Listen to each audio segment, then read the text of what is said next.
Hello everyone. तो आज मैं बताने जा रहा हूं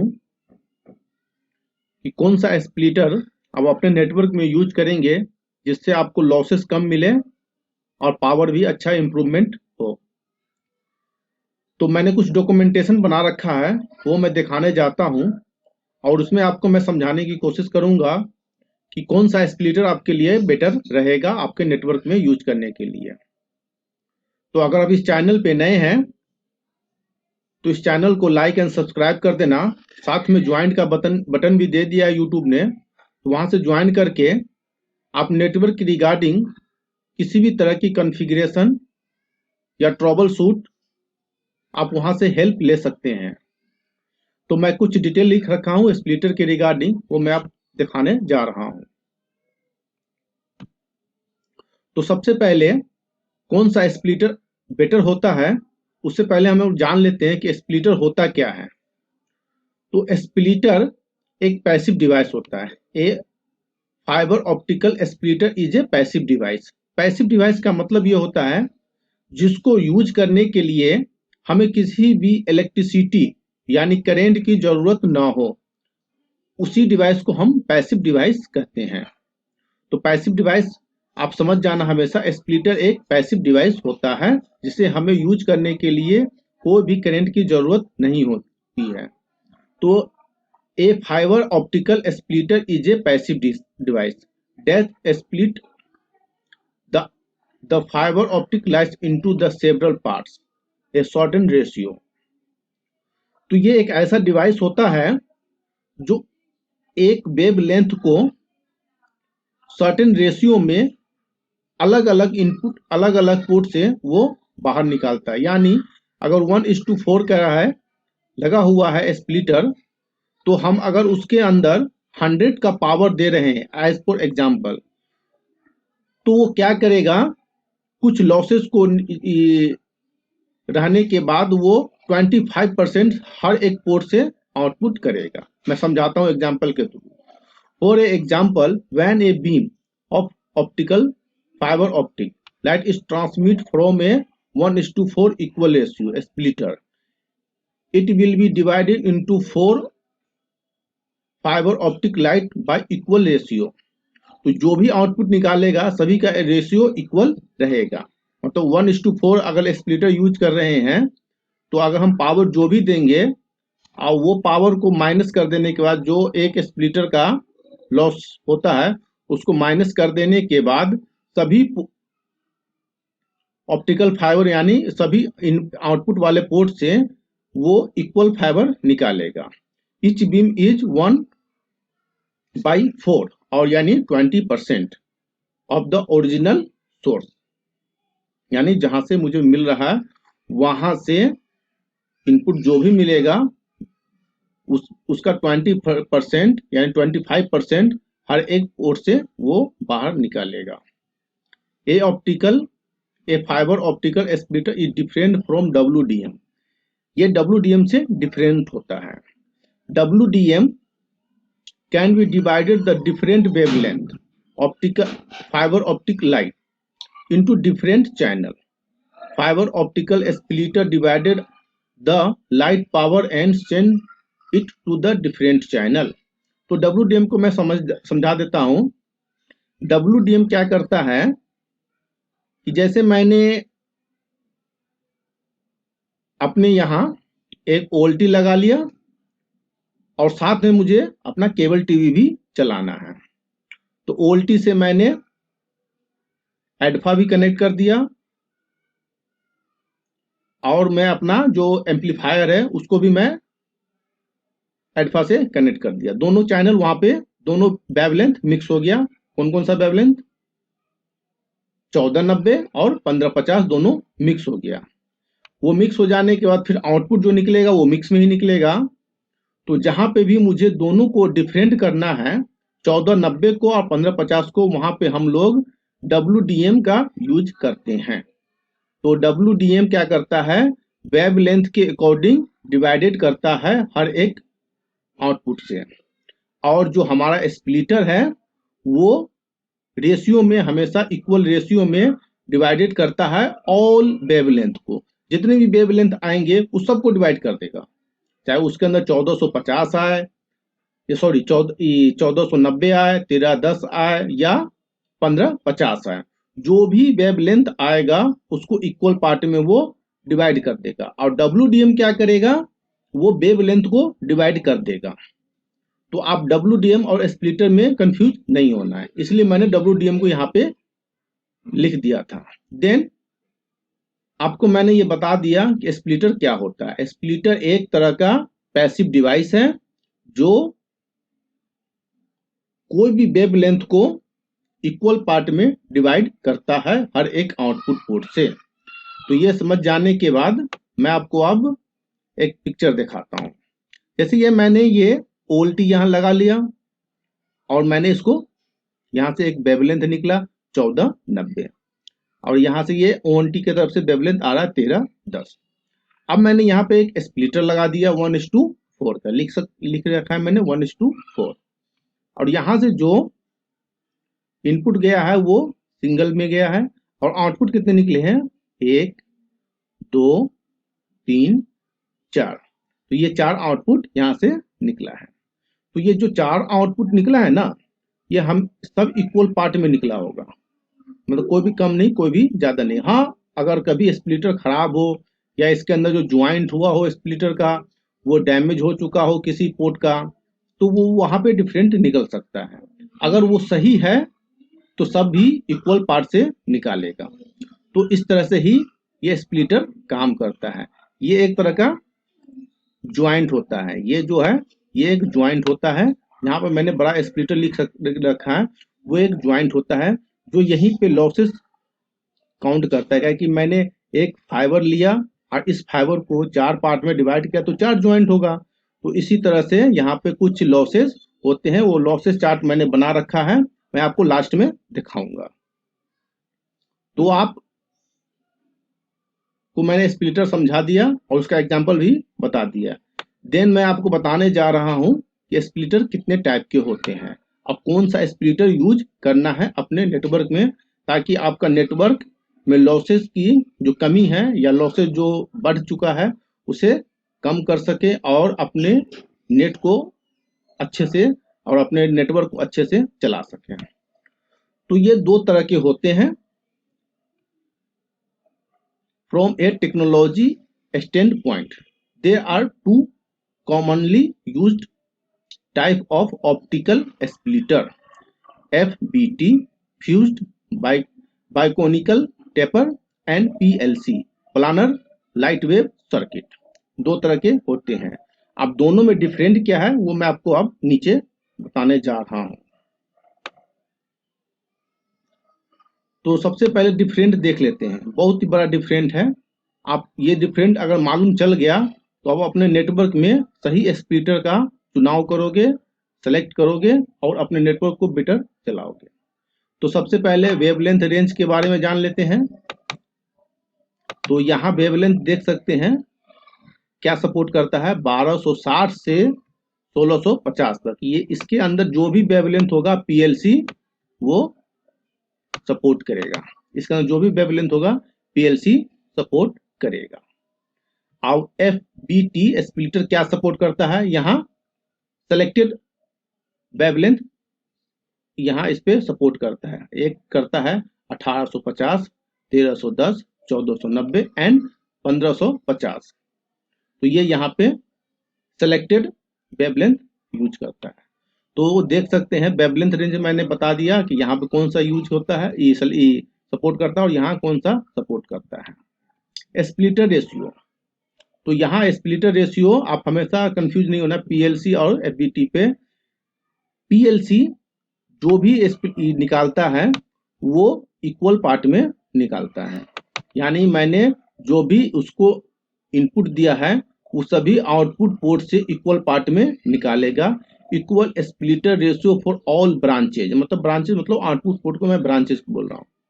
तो यहाँ ऑल ब्रांचेज से वो इक्वल पार्ट में निकालेगा। इसको हम लोग कस्टमाइज कर सकते हैं। जैसे कस्टमाइज करना है, मैंने इनपुट दिया, एक से निकाल दे 90% और एक से निकाल दे 10%, यानी मैंने इसको इनपुट दिया, एक से निकाल दे 80%, एक से निकाल दे 20%। तो इस तरह से हम इसको कस्टमाइज कर सकते हैं। और ये जो पीएलसी वाले को हम लोग कस्टमाइज नहीं कर सकते हैं, ये सभी से इक्वल पार्ट में निकालेगा। इसका डायमेंशन स्मॉल होता है। जब डायमेंशन स्मॉल होगा तो ये लॉसेस भी कम करेगा, इसलिए स्मॉल होता है। इसका dimensional large size of the multi channel, इसका डायमेंशनल लार्ज होता है। तो यहाँ ये भी आप देखना कि इसका डायमेंशन मतलब बनावट ज्यादा बड़ा होता है और इसका छोटा होता है। अब सबसे ज्यादा इंपॉर्टेंट ये है टेम्परेचर। आप हमेशा देखते होंगे कि जब ठंडी आती है, जब ठंडी पड़ता है, तो हमारा पावर लगभग सही तरीके से चलता रहता है। और जब गर्मी आती है तो वो पावर कहीं बढ़ जाता है। जैसे मैंने कहीं पे 25 पावर दे रखा है, तो गर्मी आएगा तो वहां पर 27 या 26 के अप्रोक्स में पावर हो जाएगा। तो ये होता है टेम्परेचर के वजह से। तो टेम्परेचर की वजह से जो होता है, तो उसको हम लोग ठीक कैसे कर सकते हैं, पीएलसी का यानी सेलेक्ट करके, या स्प्लिटर का कौन सा स्प्लिटर मैं सेलेक्ट करूं जो अच्छा होगा, पीएलसी। तो देखो पीएलसी 40 डिग्री से -40 डिग्री से 85 डिग्री तक ये काम करता है, यानी इस पे आपका कोई भी ज्यादा डिफरेंट नहीं आएगा। और यहाँ क्या करता है, -5 डिग्री सेल्सियस से 75 डिग्री। तो ये ज्यादा बेटर है, ये ज्यादा कम ठंडी में भी सही तरीके से काम करता है और ज्यादा गर्मी पड़ने पे भी ये सही काम करता है। और ये उससे थोड़ा कम टेम्परेचर पे काम करता है। और इसमें सबसे बड़ा एडवांटेज क्या है, ये losses are not sensitive to the wavelength, highly spectral uniformity. ये लॉसेस बहुत ही कम करता है। अगर आप सही से ज्वाइंट करोगे ना 1:1 के रेशियो पे या 1:0 के रेशियो पे, तो ये ज्यादा लॉसेस नहीं करेगा। ये लो कॉस्ट होता है, इसका दाम कम होता है इसके कंपैरिजन पे। तो ये अगर हमारा नेटवर्क में जहाँ पे हम 10 कनेक्शन लगा सकते हैं, वहां पे अगर 15 कनेक्शन लग गया, तो इसके कंपैरिजन में ये पीएलसी ज्यादा बेटर होता है, क्योंकि ये लॉसेस कम करेगा। तो हम ज्यादा कनेक्शन लगाएंगे, ज्यादा एक क्वालिटी का हम ज्यादा यूटिलाइजेशन कर सकेंगे, फाइबर को ज्यादा यूटिलाइजेशन कर सकेंगे, तो ये ज्यादा बेटर होता है। अगर एफबीटी स्प्लिटर लगाते हैं तो हाँ कुछ पैसे का फर्क होता है, बट इस पे जब लॉसेस ही ज्यादा होगा तो हम कम कनेक्शन लगा सकते हैं। वो नीचे लिखा हुआ देख सकते हैं। डिसएडवांटेज में इसका क्या है, complex device fabrication process, smaller ratio, तो इसका ये डिसएडवांटेज है। और इसका ये क्या डिसएडवांटेज है, losses are wavelength depend on the temperature, ये टेम्परेचर पे भी डिपेंड करता है, सेंसिटिव पे भी डिपेंड करता है, large split, the large encapsulation module, ये सब पे ये डिपेंड करता है। और ये किसी पे भी डिपेंड नहीं करता है, क्योंकि इसमें लॉसेज कम आते हैं। तो मैंने तो आपको ये बता दिया पीएलसी स्प्लिटर और एफबीटी स्प्लिटर, तो ये दोनों में मैंने डिफरेंट आपको बता दिया। अगर इसमें कोई भी कंफ्यूजन है तो कमेंट में आप डाल सकते हैं, या मेरे ज्वाइन बटन को आप सेलेक्ट करके वहां से क्विकली आंसर पा सकते हैं। तो देन इसके बाद मैंने आपको बताया है कि how to use the right fibre optical splitter. तो अब हम लोग तो जान गए यूज कौन सा करें। तो मैं अपने अकॉर्डिंग बता रहा हूं कि अगर आप अपने नेटवर्क में कम लॉसेस और ज्यादा कनेक्शन चलाना चाहते हैं तो पीएलसी स्प्लिटर का आप यूज कर सकते हैं। PLC splitter has the advantage of the flexible working wavelength, good stability, low temperature losses and smaller failure, मतलब इसका जो फेल होने का रेशियो है वो भी कम होता है, टेम्परेचर भी ज्यादा लॉसेज नहीं होता है। People prefer to use PLC splitter rather than FBT splitter. FBT splitter से ज्यादा क्लाइंट पीएलसी स्प्लिटर यूज करता है अपने नेटवर्क में, ताकि वो आप अपने लॉसेस को कम कर सके। तो अगर आप नए हैं तो पीएलसी स्प्लिटर यूज करना, अगर आप अपने नेटवर्क में पीएलसी स्प्लिटर यूज करते हैं तो वेरी गुड। अगर नहीं यूज करते तो वहां पे भी आप पीएलसी स्प्लिटर यूज करना स्टार्ट कर सकते हैं ताकि आपको लॉसेस कम मिले। देन मैंने कुछ चार्ट बना रखा है, ये चार्ट को समझना बहुत जरूरी है। इसी चार्ट से आपका लॉसेस और बेटर हो जाएगा, लॉसेस और कम कर सकते हैं और ज्यादा कनेक्शन यूज कर सकते हैं। क्विक कनेक्टर, क्विक कनेक्टर अगर आप अपने नेटवर्क में लगाते हो कहीं पे भी तो ये 0.5 लॉसेस देगा। मतलब अगर कहीं पे क्विक कनेक्टर लगाया मैंने तो 0.5 का लॉसेस ये कंसीडर करेगा। मैकेनिकल स्प्लाइसिंग, मैकेनिकल स्प्लाइसिंग ये 0.2 का लॉसेस करेगा। जहां पे भी हम स्प्लाइस करेंगे वहां पर 0.2 का स्प्लिटर करेगा। मेल्ट स्प्लाइसिंग 0.1 का लॉसेस करेगा।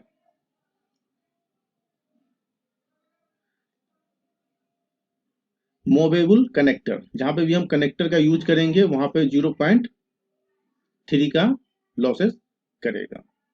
और हर 1 किलोमीटर पे 0.35 का लॉसेस होता है। ये इसमें नहीं है, बट आप ये नोट डाउन कर लेना।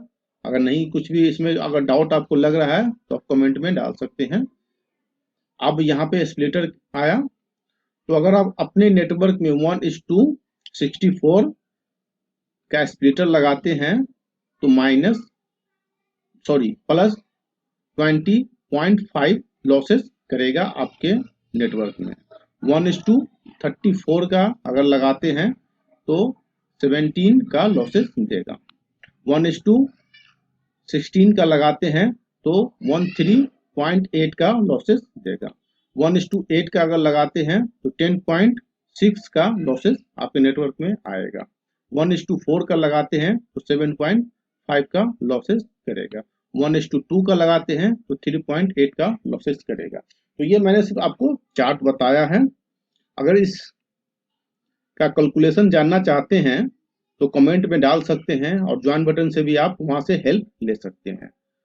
तो मैं कोशिश करूंगा कि आपको इसका कैलकुलेशन भी बता दूं ताकि आपको याद भी रहे और साथ में कहीं भी याद नहीं हो या कुछ ऐसी जरूरत हो या इंटरव्यू हो तो वहां आप उसको निकाल भी सके by formula.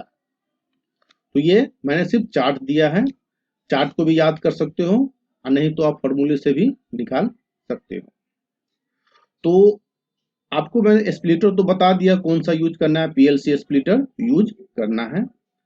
But first time जब हम जैसे अपने ओएलटी से एक केबल को निकालते हैं तो सबसे पहला स्प्लिटर कौन सा यूज करें, तो मैंने जो एज पर प्रैक्टिकल और थ्योरेटिकल देखा है और किया है वो हमेशा 1:8 का स्प्लिटर यूज किया करें।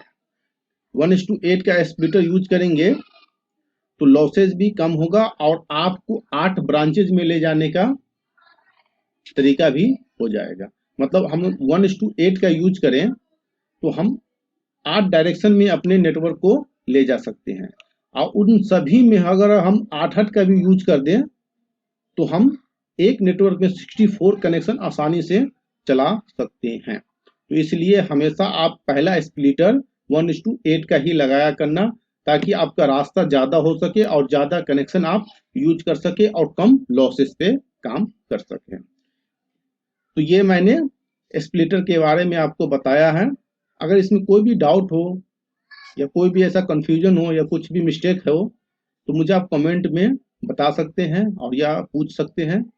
मैं इसको बेटर करने का और कोशिश करूंगा। साथ में इस चैनल पे आप बने रहिए और सब्सक्राइब कर देना और साथ में ज्वाइन बटन भी ज्वाइन भी कर देना। Thank you.